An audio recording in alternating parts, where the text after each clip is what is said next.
Assalamualaikum warahmatullahi wabarakatuh. Perkenalkan, nama saya Nisa Safitri, kelas 2G dari Prodi Perbankan Syariah IAIN Surakarta, NIM 205231272.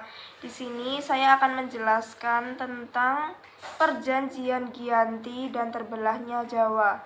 Langsung saja kita simak video berikut ini. Perjanjian Giyanti dan terbelahnya Jawa. Perjanjian Giyanti merupakan peristiwa besar di masa silam.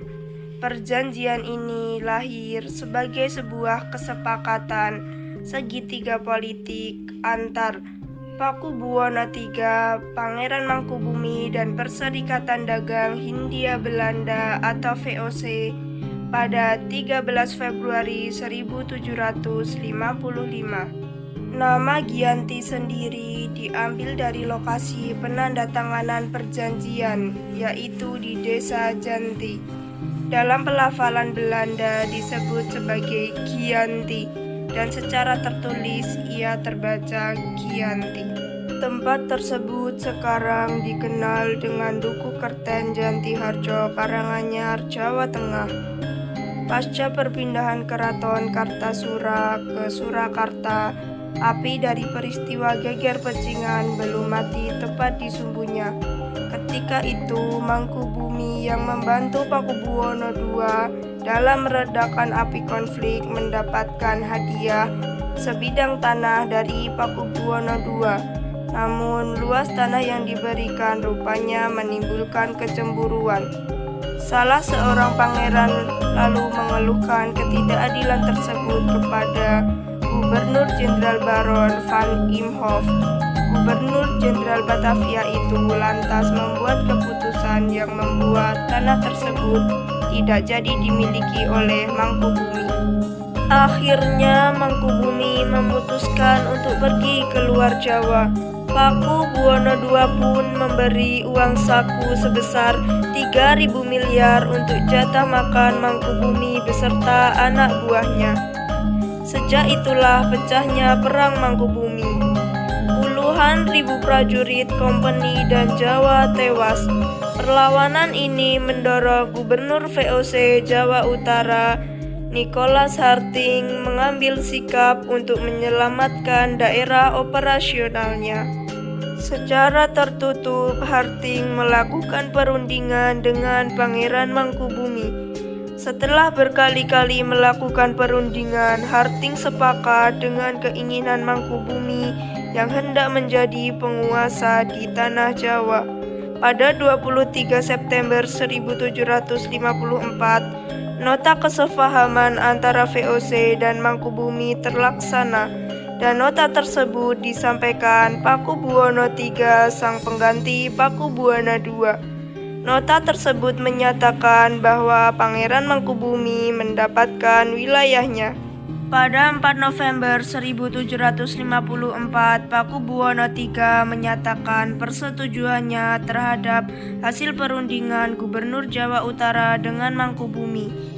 Surat pernyataan itu disampaikan oleh Pakubuwono III kepada Gubernur Jenderal VOC Jacob Mossel. Kesepakatan ini mendorong terjadinya sebuah perjanjian besar yang ditandatangani di Desa Giyanti beberapa kilometer di sebelah timur Surakarta.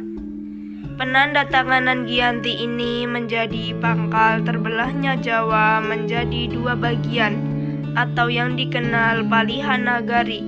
Hal ini menjadi awal mula naik tahtanya Mangkubumi di Yogyakarta sebagai Sri Sultan Hamengkubuwono I dengan gelar Senopati Ingalogo Sayyidin Panotogomo Khalifatullah sejak ditandatanganinya perjanjian tersebut pada 13 Februari 1755. Lalu pada tanggal 15 Februari 1755 ada pertemuan untuk meneruskan pembagian aspek atribut-atribut keraton antara lain keris, bahasa, tari, dan belangkon.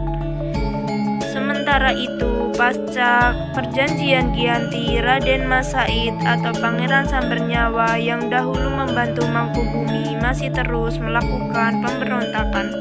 Seperti halnya Mangkubumi, Pangeran Sambernyawa yang juga merupakan Trah Pakubuwono turut menuntut hak sebagai penguasa wilayah.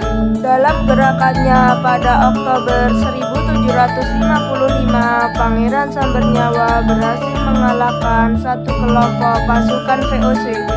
Kemudian pada Februari 1756, ia juga hampir membakar keraton yang baru didirikan di Yogyakarta. Setelah perang bertahun-tahun, akhirnya VOC menyudahinya dengan penandatanganan Perjanjian Salatiga 1757. Perjanjian ini membuat tanah Jawa kembali terbagi. Pada perjanjian ini disepakati bahwa Pangeran Sambernyawa mendapatkan sebagian dari wilayah Kasunanan Surakarta dengan wilayah kekuasaan yang dikenal sebagai Kadipaten Mangkunegaran. Pangeran Sambernyawa berjatah tahta dengan gelar Pangeran Adipati Arya Mangkunegara Lelono Jaya Miseso Senopati ing Aloga Satriya Raga Mataram ing Nagari Surakarta Adiningrat. Keterbelahan Jawa ini kemudian hari belum berakhir. Pada 1813, di masa Gubernur Jenderal Thomas Stamford Raffles, Kesultanan Yogyakarta juga terbelah dengan lahirnya Pakualaman. Dengan demikian, tanah Jawa kemudian memiliki 4 wilayah pemerintahan. Masing-masing wilayah tumbuh dengan perbedaan model. Hal ini mengantarkan pada Jawa rupa yang beragam.